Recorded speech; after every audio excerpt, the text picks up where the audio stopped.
pourrait faire la traversée de la Manche, non? Ouah, c'est chaud là. C'est vrai. Ah merde, je lui ai mis un filtre, regarde, ça lui a lissé la tête. J'avais pas fait gaffe, ça a mis un filtre. Regarde-toi ta tête, attends, avec un filtre. C'est quoi que j'ai? Bah un filtre? Ah ouais, ça m'a lissé la tête, mais c'est moche. Ouais, c'est trop. C'est tout. Putain, ça m'a donné faim. Tout ça. Ah, je me doute que ça t'a donné de la faim. Ça m'a... Non mais je parle de toute la journée qu'on a passée, ça m'a... Parce qu'on n'a pas mangé encore, nous. Ouais, je sais. Faut qu'on aille manger un peu. On a tellement marché, ça m'a ouvert l'appétit. Ah, Mickaël Vendetta est de retour. On va maintenant pouvoir comparer et voir le corps de Mickaël Vendetta. Il est où? Qu'est-ce qu'il fait encore là-haut? Je le vois pas descendre des escaliers.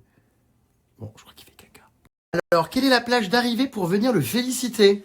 Alors, On l'annonce demain, ça ou pas? On annonce, on peut annoncer maintenant, mais en fait, la plage arrivée, on la connaîtra vraiment plutôt 2-3 heures avant l'arrivée. Ah bon?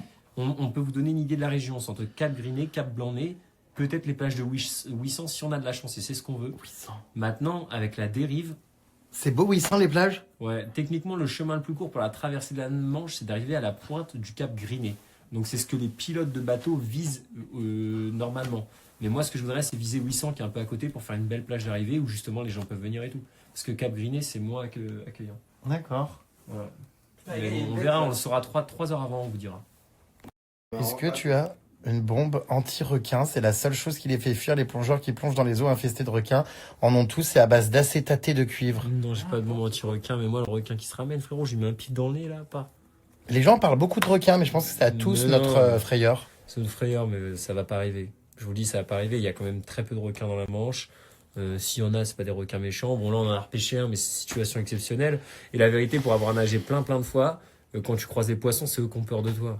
Même un requin, je suis sûr, il flippe. Par exemple, j'ai déjà fait de la plongée bouteille. Même les requins, ils ont peur de toi en plongée bouteille. De toute façon, tu lui fais oui, il Mais part. non, Hein. mais quand tu fais de la plongée, t'as juste à faire un peu de plongée en bouteille pour te rendre compte que même un putain de poisson qui fait 2-3 mètres, il flippe de toi. Oui, parce qu'ils sont pas habitués. Ah oui, ils sont pas habitués. Ils se disent c'est quoi ce truc-là? Donc à partir du moment où tu nages, tu fais du bruit, il y a un bateau à côté. Potentiellement, je pense même il y a certains requins, ils ont peut-être jamais vu d'homme tout court. Hein. Mais oui, c'est sûr. Donc si tu tombes dessus, il va se dire c'est quoi C'est ça? ça. Il y a Il plus va te prendre pour un crabe ou un... C'est dans le règne animal, on parle du requin comme le truc le plus féroce, pareil pour le lion, alors que le truc qui tue le plus, c'est le moustique. Moustique? Le moustique. Putain, moi en tout cas, il vaut mieux pas qu'un requin me croise dans l'eau, il pourrait me confondre avec un phoque.